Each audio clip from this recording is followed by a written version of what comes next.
I am OBG, and this is Star Wars Galaxy of Heroes. This is our Zero to Hero journey as we continue to move forward towards level 85 and unlocking Supreme Leader Kylo Ren in a efficient and appropriate way.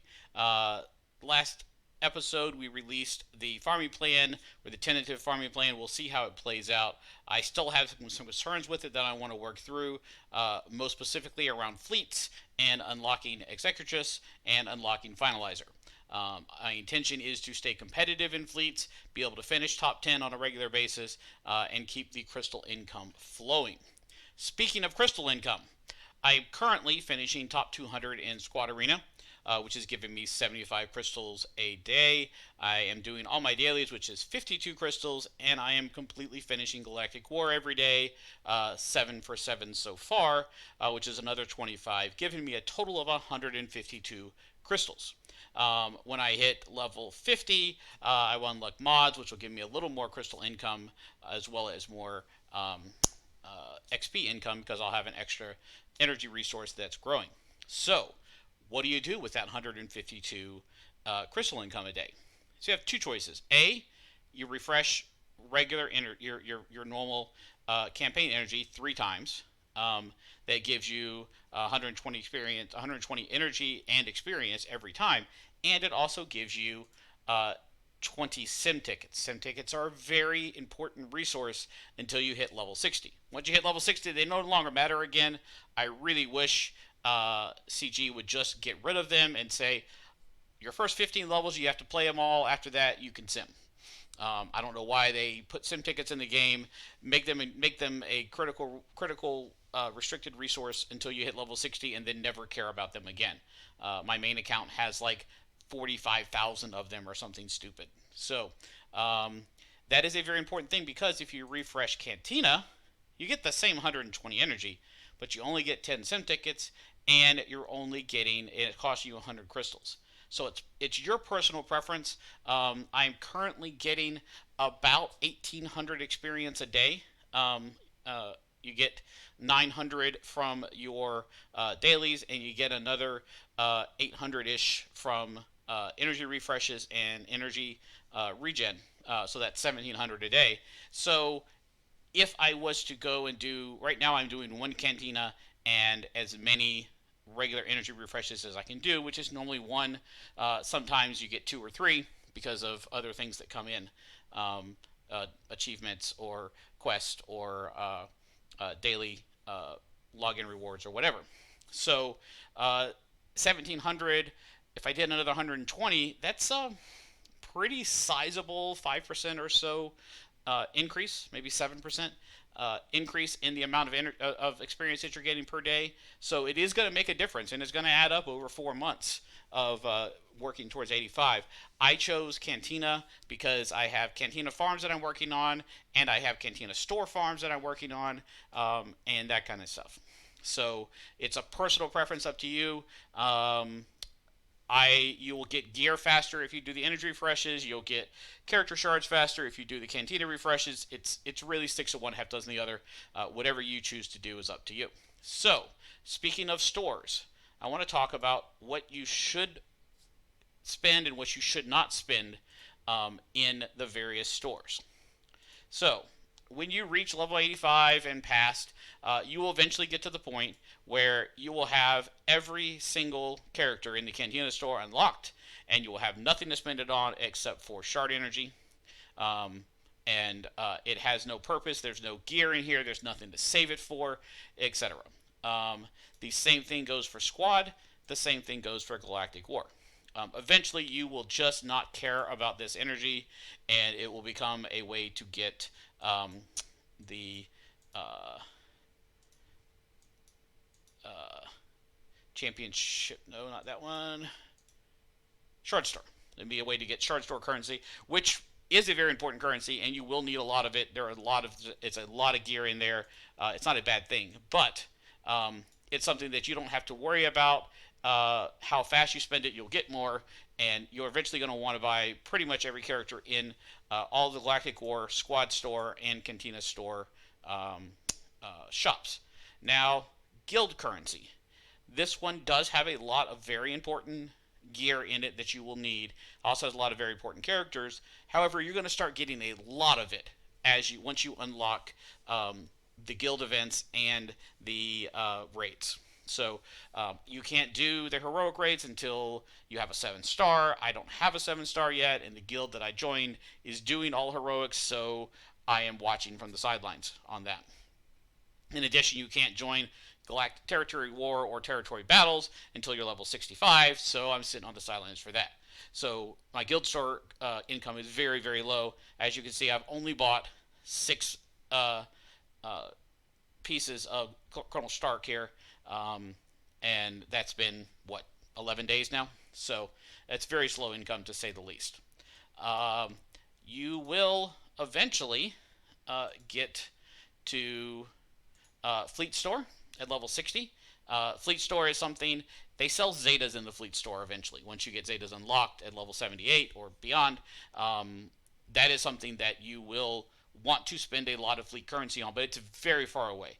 I don't recommend saving for Zetas. They are very important, and you'll want to buy them from the Fleet Store almost exclusively, but as soon as you unlock it, it's better to go ahead and spend that getting your fleets going and getting all of the stuff for that. Guild Store. So the Guild Event Store has 2 types of currency. They have Guild Event Currency 1, or Guild Event Token 1, and Guild Event Token 2. Never, ever, ever spend any of it on gear. Save it, save it, save it, and save it some more. I cannot stress how important it is to save all of your GET currency. There are things that are only available in that store that are very important to the game and to your advancement. That's Negotiator, that's Malevolence, that's Wampa, and Hermit Yoda, and a whole bunch of other things that you, Gas and Darth Revan, all these things that you are going to want to have, and it is a lot of currency. Like literally 6 to 8 months of saving currency to get one character out of that store. Don't ever spend it on anything except exactly what you need at that point in time for that character, not gear. Championship store, spend it, buy your gear, whatever. There's not any important characters in there.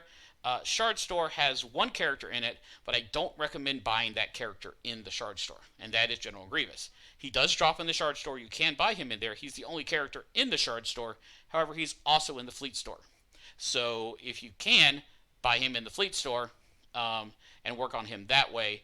Don't spend your Shard store currency. It is much too important for buying gear and much harder to get than Fleet store currency. So, and the Conquest store is something you can worry about when you get there at 85. So today we're going to do 2 things. We are going to run a squad arena, and we are going to do the final first order fight. But first, let's see where our teams are at. So our main team is our Imperial Troopers. They are looking pretty solid. They're up to 16,000 galactic power now. Veers has hit 4 stars. Trooper has hit 2 stars. Stormtrooper has hit is still at 4. Magma Trooper has hit 5, and Gideon has hit 4. Everybody's moving on up. We are steadily holding top 200 in the arena and climbing close to the top 100, but not quite there yet. Leia, as our squad arena farm, has hit 6 stars.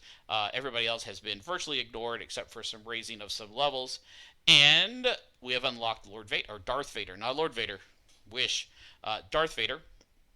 Using him as a sub in Galactic War and as a plug-in in a few places. He will eventually have an important role in the team, but not yet. And we have finished the 3rd tier of Emperor Palpatine's event, as well as the third tier of R2-D2. And we are not quite ready for the 4th tier of R2-D2 yet. Even though it says we are, we're not. So it recommends 6,200 power per dude, and we are in the 3,000s down here. So we are not there yet, but we're not that far away.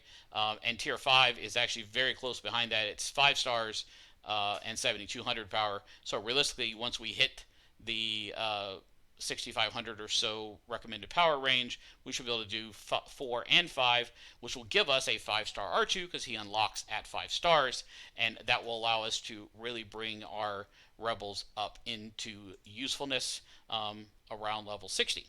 So, take a look at Squad Arena here. You can see that we are currently ranked 143, and here is a matchup that we don't necessarily like. This is us just a little bit better, but we're going to try them anyways. Actually, let's show you this. This is a Phoenix team, and this is why I don't recommend going Phoenix. This is a 28,000 power Phoenix team. So in Galactic War, they're facing 35 and 40,000 power teams, and watch what we do to this team that is almost twice our power. Oh, never mind. I guess we're not going to get to fight them. Here we go. 24. That's a horrible team, though.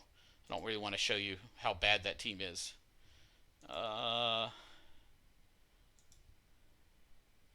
Here we go. 28,000 power. I think we're not going to get to fight them again, though, are we?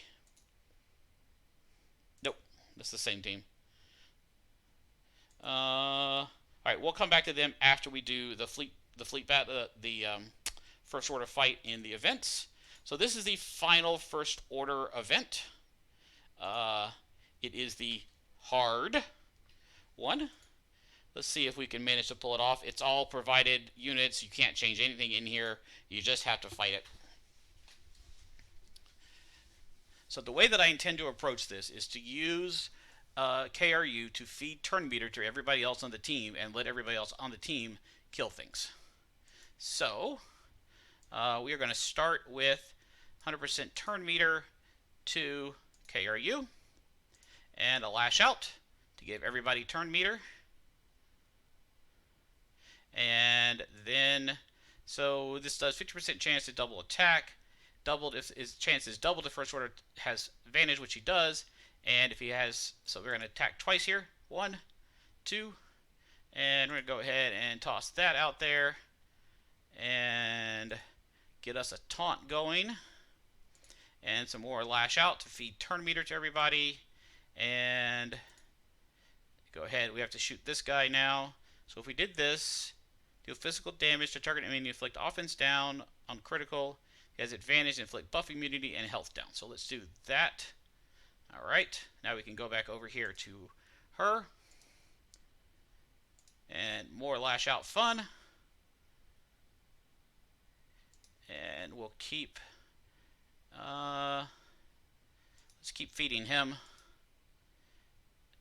And not quite dead. Almost. Oh, lash out is down. And we'll go ahead and take her out. Okay. So now he's got his little offense down, health down, etc. And we'll go ahead and shoot him twice. And toss that out there.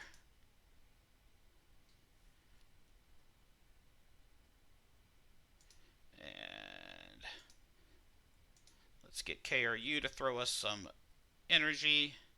And let's give you an offense down. We're not going to buff with you anymore because we want to kill things. And some more slash out. And double attack. And if we can get him down, we'll be in decent shape here. Some more lash out to feed turn meter. And take him down. Not quite yet. Alright, he's down. Let's get Poe out of here. And more turn meter feeding. And it looks like that's good. And we should be able to finish him off really soon here. And let's go ahead and feed that back to Phasma since the other ones are almost full. Finish him off. No, not quite. Alright. Let's go ahead and take this guy down. It should be an easy finish from here to finish off the quote-unquote hard mode of First Order. All we lost was that one unit. which is perfectly fine. More turn meter for everybody, and a double attack isn't quite dead, but he will be with this fight right here, and it's over. So, that is the hard version of this. We pick up 16 KRUs, which puts him at almost 5-star, and 12 Phasma, which will unlock her, as well as some money and some other shit that we don't super care about. And First Order training is done. We have Mace Windu training part 2 in level 52, and we'll be back for that, obviously, when we unlock mods at level 50. So there is a, I don't know if you would call it an event, it's a thingy that's happening in Galaxy of Heroes, and that thing is that there'll be a galactic chase for all 5 of the geos. Now, normally I would not do the geos, hard farming of them, but since they're given away for free, but 2 of the geos that are given away for free, 2 of the galactic chase geos, are in fleet nodes. Our galactic chase on the fleet nodes, and galactic chase means that they're in every node, and you get them as a random drop just for playing the nodes. However, we may not. It's on the 21st it starts, which is 12 days away. We are currently 12 levels away from unlocking fleets. So, fingers crossed that we get to fleets by the 21st. We're running at about a level a day, so it's quite possible we'll make it, but we will have to wait and see. Alright, so these guys are level 52. We are 48. So what we do is we toss this out first, and not even a counterattack. Oh, you're fast. Alright, did not take him down. These guys are strong. And we'll give him some defense down and get rid of some of that turn meter. And give us that. And toss this, which should get rid of him. And now we'll go back over here to Ezra. And we'll start working on Ezra, even though he's counterattacking all over the place and really fucking us up. Look how much damage that Dark Trooper does. Just nasty, nasty. Alright, get rid of you. Alright. And she's going to be next. It might have been a bad play. Alright. And punch her out. Almost. Not a miss there. That was good. Alright. So I guess we're going here. Let's toss a daze onto them. We might not win this, but remember, we're punching up almost twice our what do you call it? GP. So these guys are super strong. Alright, he's down.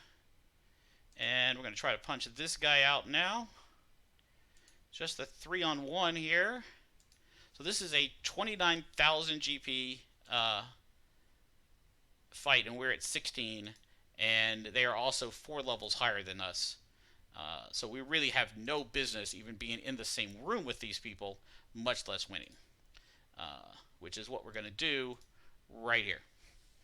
So, and that's why Galactic War is so easy for this team, is because they are able to take out a 26,000 GP team. And that's why I don't recommend Phoenix, because they're fighting these huge teams going up. I mean, this is a 31,000. We're probably going to take them on next. And we're not going to make it to top 100 again, but who knows. So, that is where we currently stand. And things are looking really good. We just hit 48 today.